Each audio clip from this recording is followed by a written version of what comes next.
And welcome back to part 4 of What if Jaden was the lead of Duel Monsters.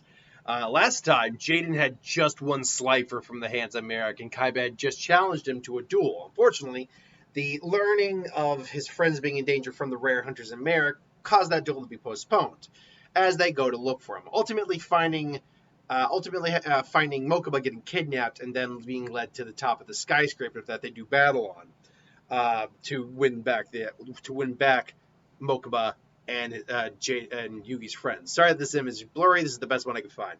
Now, for those of you who don't remember how this duel went, Loomis, who is the one up top, and Umbra, the one on the bottom, challenged them to a team duel. Now, obviously, Kaiba did not want to cooperate very well, but the way the style worked was you all had a turn before you went, or before you attacked.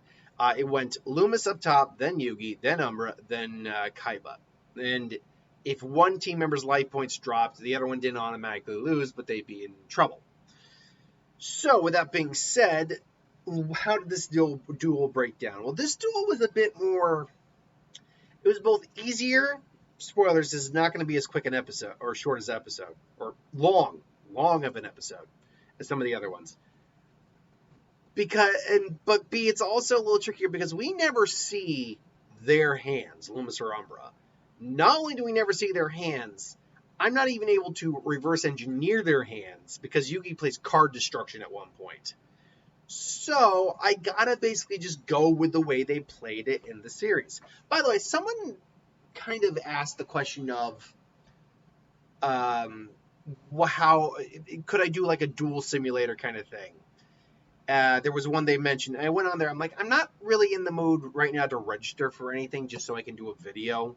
This is the most comprehensive version of the style I can do at the moment, I feel.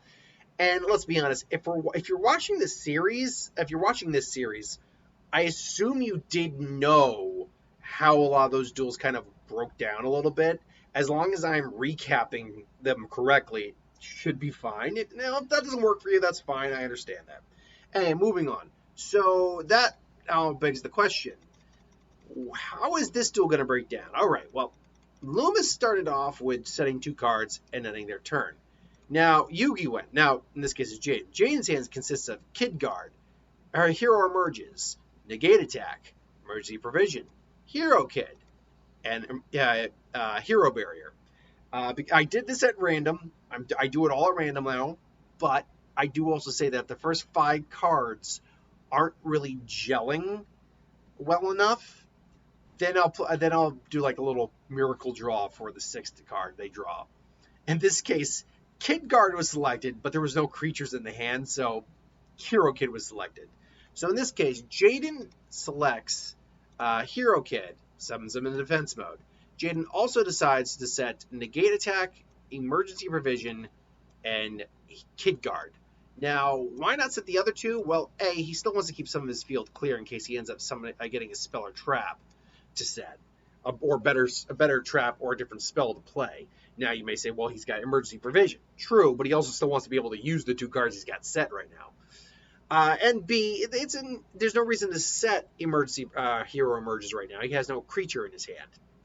And then C, it's always good to maybe kind of keep a card in your hand now and then. Now, where are you? There you go. Now, Umbra summoned Shining Abyss and Abyss. Sounds like steam escaping. But he summoned Shining Abyss in attack mode. By the way, I found as many images from this duel as I possibly could. Real quick, I'll lower the card so you can see Shining Abyss a bit better. In fact, I'll put these down here. That makes a lot more sense. These are set, and you have Hero Kid set as well in defense mode. So he summons Shining Abyss in defense mode. I honestly always liked the design of the card. I wish it had an effect, but it's a decent card. Kaiba summons Vorus Raider in attack mode, sets Ring of Destruction and Ring of Defense. And now we have the next play, which is Loomis playing Masculine Cursed on Hero Kid. This causes Jaden now to not be able to block with this card as long as block or attack with this card. Lose 500 every one of his standby phases.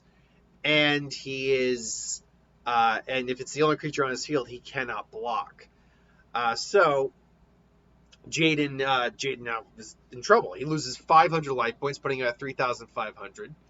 He draws, and he's able to draw Blade Edge, which is great, except for the fact he can't summon it right now. So what he does, ultimately, is set his other 2 cards. So the only cards in his hand right now are...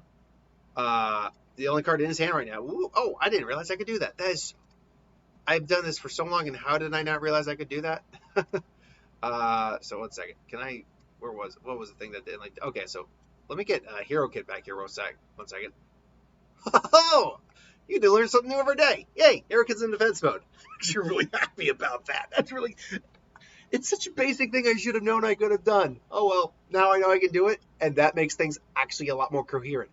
So yeah, these are your set cards. And I don't know. I'm just kind of really marveled that I just did that. It's so simplistic. Yeah, but I'm just yay. Now I don't even have to edit cards anymore. That's so fantastic. Anyway, so he sets that. Now, because he's got a full field, you'd think that by playing and where are you, mate? There it is. You think by playing the Mask of Brutality, which he does on there, and then playing the Tribute Doll, he would be attacking in the Jaden. However, he is very wary of all the cards on that field. However, again, Loomis says it's okay, attack, I got you covered. And he goes into attack. However, Kaiba, as he does in the original, goes for the Ring of Destruction play, which there's Ring of Destruction, the Japanese version with the grenades, which honestly does look better. Unfortunately, then he activates the Curse Guard, which I believe is the trap. If I'm not mistaken on the name, did I write that one down? 1 second here. Set, stack, draw, capture, Ring of Destruction, spell transfer. I know spell transfer was the other one or whatever. And then he puts it on Force Raider instead, which Kaiba then activates Ring of Defense, and then the attack. Then that's switched over to Umbra, thanks to Loomis again, and then Shining Abyss is about to go in and switch the attack up. Well, the target actually would still be... I was about to say switch the attack up, but it still would be going to Jaden, who then activates his... 1 second. Who then... Hero Kid Guard, where's my Kid? There's my Kid Guard. Who then activates his Kid Guard to try and tribute Hero Kid to activate its effect, only for then Loomis to activate Mask of Restrict, which basically means you can't tribute anything, which means this basically just gets fizzled out. The attack's still coming through. Jaden activates in conjunction, or not even in conjunction at that point. He activates... Well, actually, I can see him doing it in conjunction. He activates Emergency Provision and Hero Emerges. Now, he activates it in this order because by doing so, he can sacrifice... it's a chain effect. In order, Hero Emerges activates first, and then Emergency Provision, which lets him sacrifice it to gain an extra 1,000 life, which puts him back up to 4,500. And because he only got the one card, he summons out Blade Edge. The attacks... Umbra has to cancel the attack and end his turn. Now it's Loomis's turn, and now we gotta get rid of these now. And now he got a pickle. He doesn't have anything, as far as we know, that could stand up to Blade Edge. All he's got is the Grand Tiki Elder, and that attack can't really do anything, and that defense is even worse.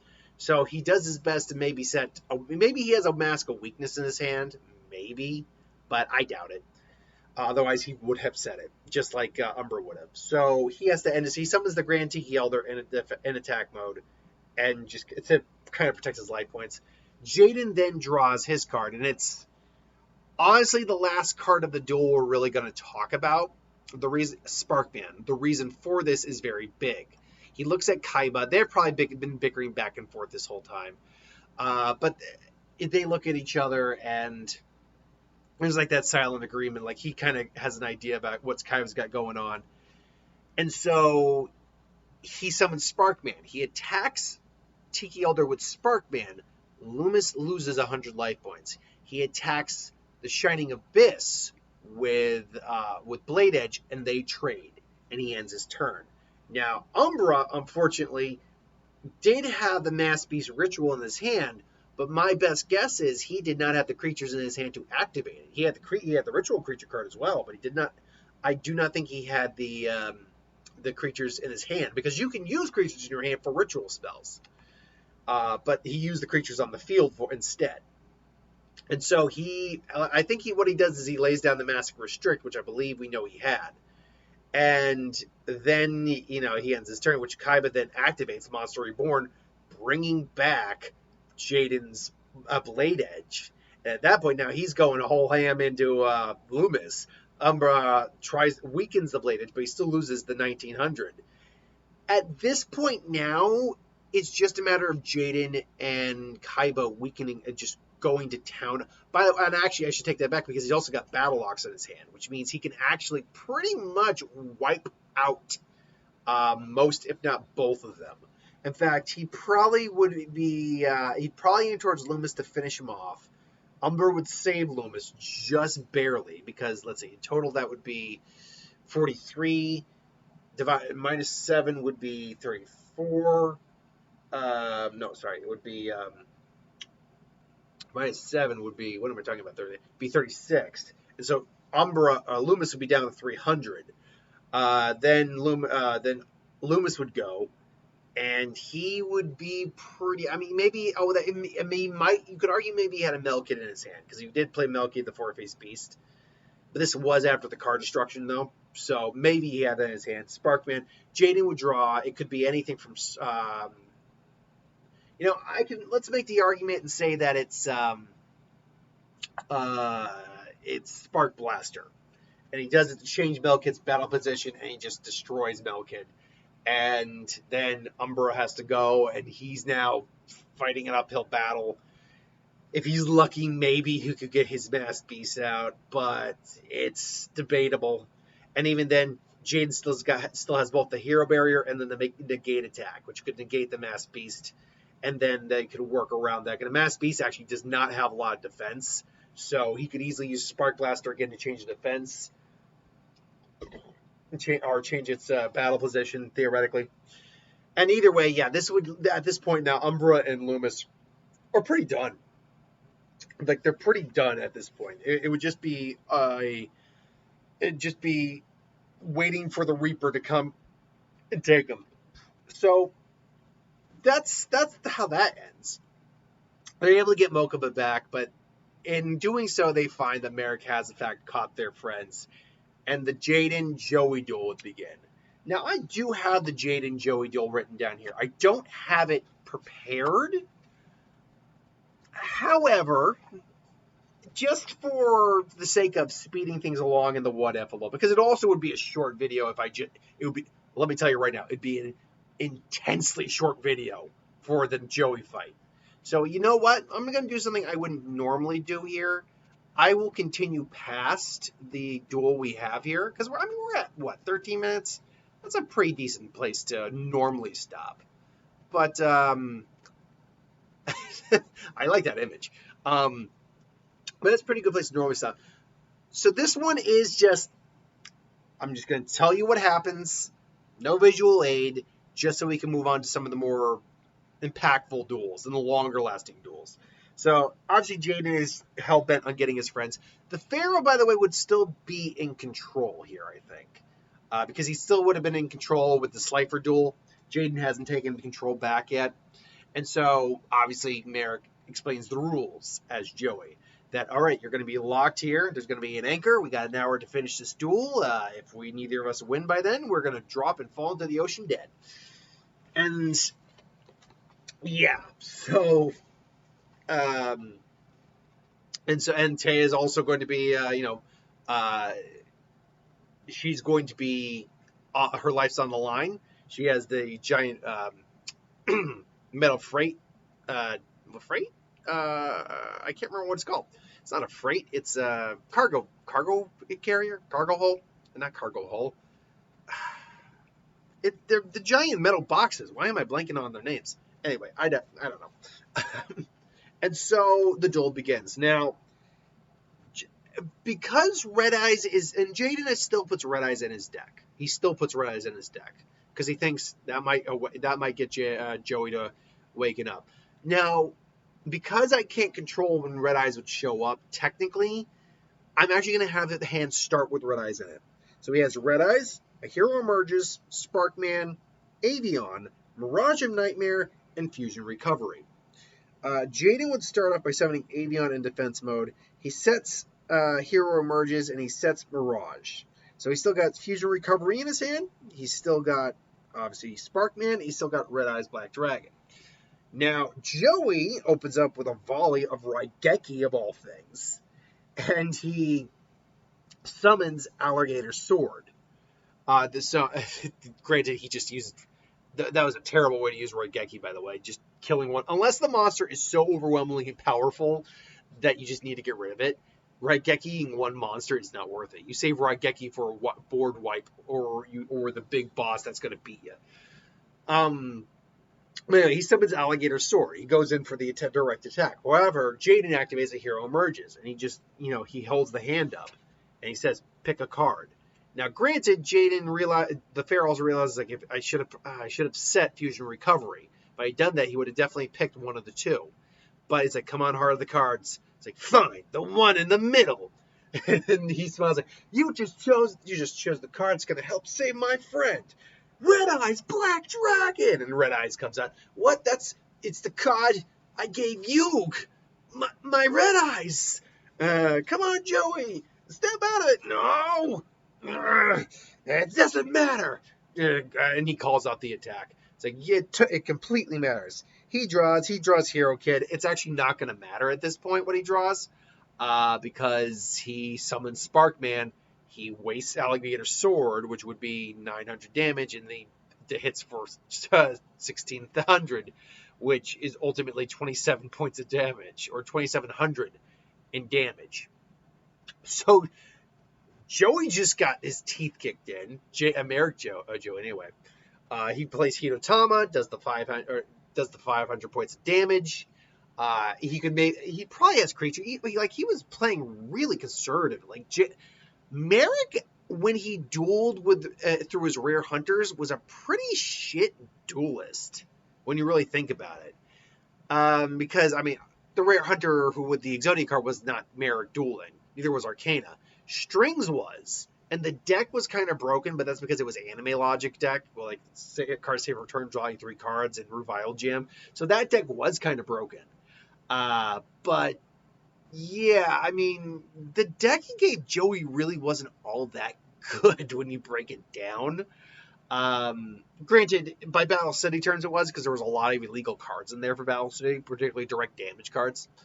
But point being, he plays Hitotama, he summons a card in defense mode, whatever.